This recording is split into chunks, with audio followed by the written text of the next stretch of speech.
Vanshu academy में आप सभी का बहुत बहुत स्वागत है।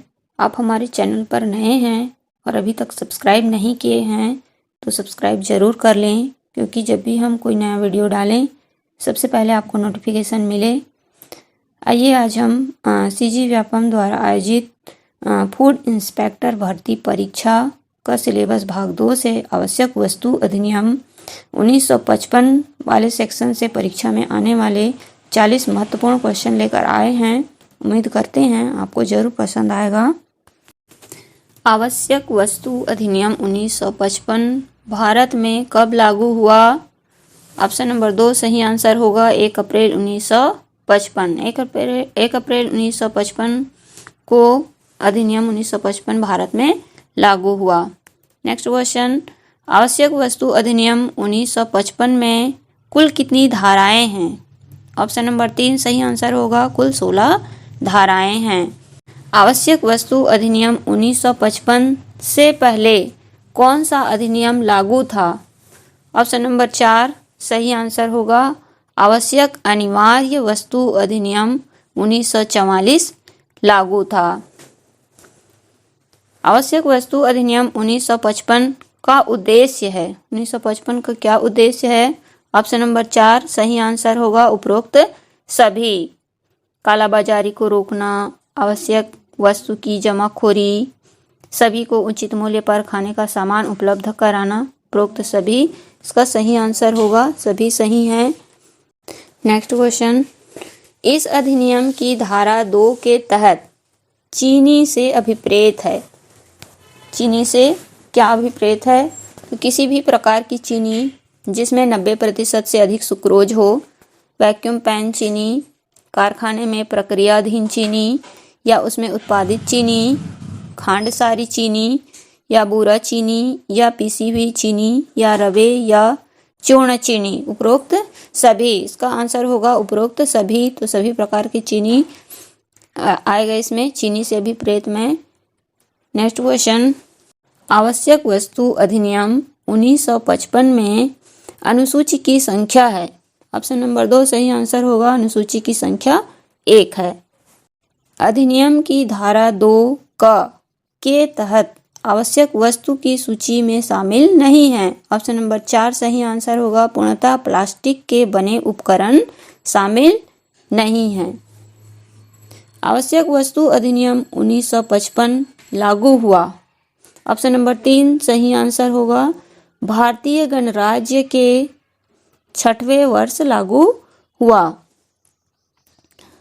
राज्य सरकारों पर कर्तव्यों का अधिरोपण का उल्लेख किस धारा में किया गया है?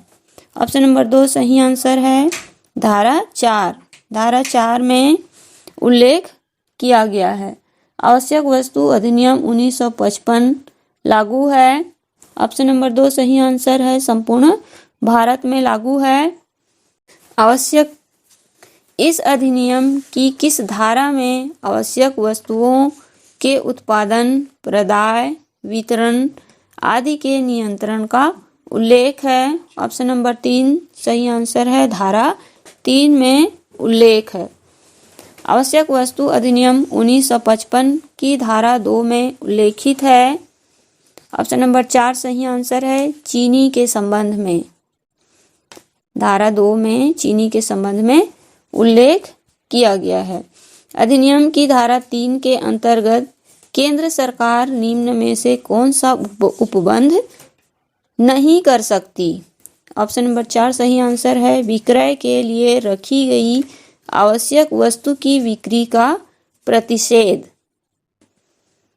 आवश्यक वस्तु अधिनियम 1955 के अंतर्गत आवश्यक वस्तुओं की घोषणा का प्रावधान है। ऑप्शन नंबर 1 सही आंसर है धारा 2 का। धारा 2 का में आवश्यक वस्तुओं की घोषणा का प्रावधान है। आवश्यक वस्तु अधिनियम 1955 के तहत आवश्यक वस्तु में शामिल नहीं है। आवश्यक वस्तु में क्या शामिल नहीं है? पानी। ऑप्शन नंबर 4 सही आंसर है पानी शामिल नहीं है। तिलहन, उर्वरक और कच्चा जूट ये सब शामिल है, पानी शामिल नहीं है। आवश्यक वस्तु की घोषणा उक्त अनुसूची में किसी वस्तु को जोड़ने एवं घटाने का अधिकार है। जोड़ने और घटाने का अधिकार किसको है? ऑप्शन नंबर 2 सही आंसर है केंद्र सरकार।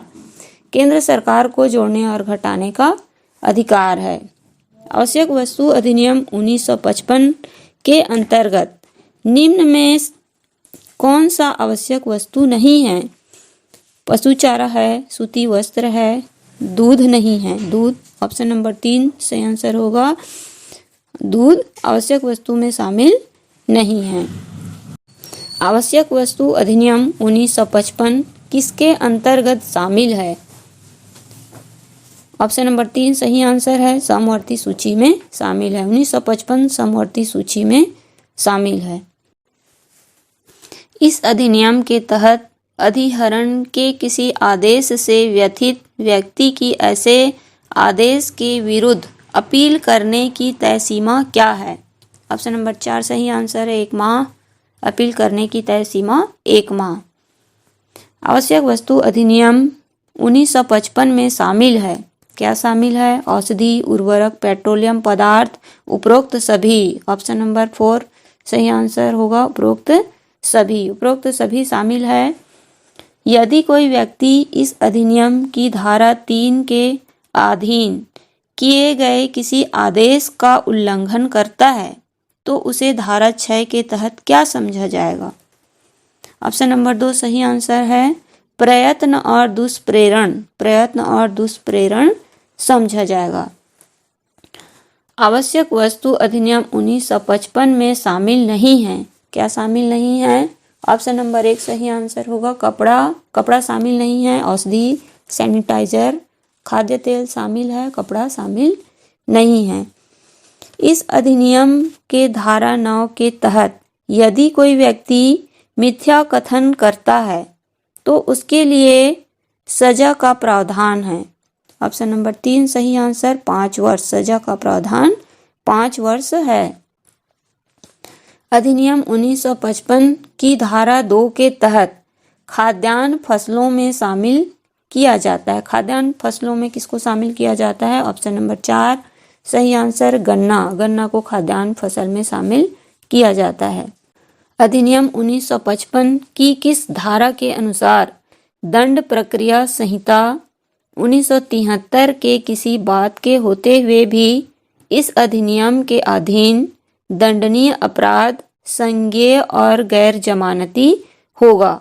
ऑप्शन नंबर 1 सही आंसर होगा, धारा 10 क। धारा 10 क के अनुसार दंडनीय अपराध संज्ञेय और गैर जमानती होगा। धारा 10 के उपबंध के अनुसार निदेशक का क्या अर्थ है? ऑप्शन नंबर 2 सही आंसर है, फर्म का भागीदार। निदेशक का अर्थ है फर्म का भागीदार। अधिनियम 1955 की धारा 3 के अंतर्गत किसी वस्तु को जब्त किया जाता है तो उसकी रिपोर्ट भेजी जाएगी। किसके पास भेजी जाएगी? ऑप्शन नंबर 2 सही आंसर होगा, जिला कलेक्टर। जिला कलेक्टर के पास रिपोर्ट भेजी जाएगी। न्यायालय अपराधों का संज्ञान करता है। ऑप्शन नंबर 2 सही आंसर होगा, किसी व्यक्ति के लिखित रिपोर्ट के आधार पर। किसी व्यक्ति के लिखित रिपोर्ट के आधार पर न्यायालय अपराधों का संज्ञान करता है। आवश्यक वस्तु अधिनियम 1955 के प्रावधानों के अंतर्गत सभी प्रकार के अपराधों पर विचार किया जाएगा। ऑप्शन नंबर 1 सही आंसर है, प्रथम श्रेणी न्यायिक मजिस्ट्रेट में विचार किया जाएगा। दंड प्रक्रिया संहिता 1975 की धारा 29 में किसी बात के होते हुए भी धारा 3 के अधीन किए गए आदेश के उल्लंघन के लिए सिद्ध दोष व्यक्ति का जुर्माना होगा। ऑप्शन नंबर 1 सही है, 5,000 जुर्माना होगा। आवश्यक वस्तु प्रदाय में ब्लैक मार्केटिंग प्रतिबंध अधिनियम किस वर्ष लागू किया गया? ऑप्शन नंबर 1 सही आंसर है, 1980 में लागू किया गया। जुर्माने की राशि एवं उसके प्रावधानों का उल्लेख इस अधिनियम की किस धारा में किया गया? ऑप्शन नंबर 3 सही आंसर है धारा 12 में। आवश्यक वस्तु अधिनियम में उल्लेखित आपराधिक मना स्थिति में शामिल है। ऑप्शन नंबर 3 सही आंसर है आशय, मंतव्य व किसी तथ्य की जानकारी शामिल है आपराधिक मना स्थिति में। इस अधिनियम के प्रावधानों के अंतर्गत उत्पादक से कौन अभिप्रेत है? ऑप्शन नंबर 4 सही आंसर है चीनी विनिर्माण कर्ता। उत्पादक से अभिप्रेत है चीनी विनिर्माण कर्ता।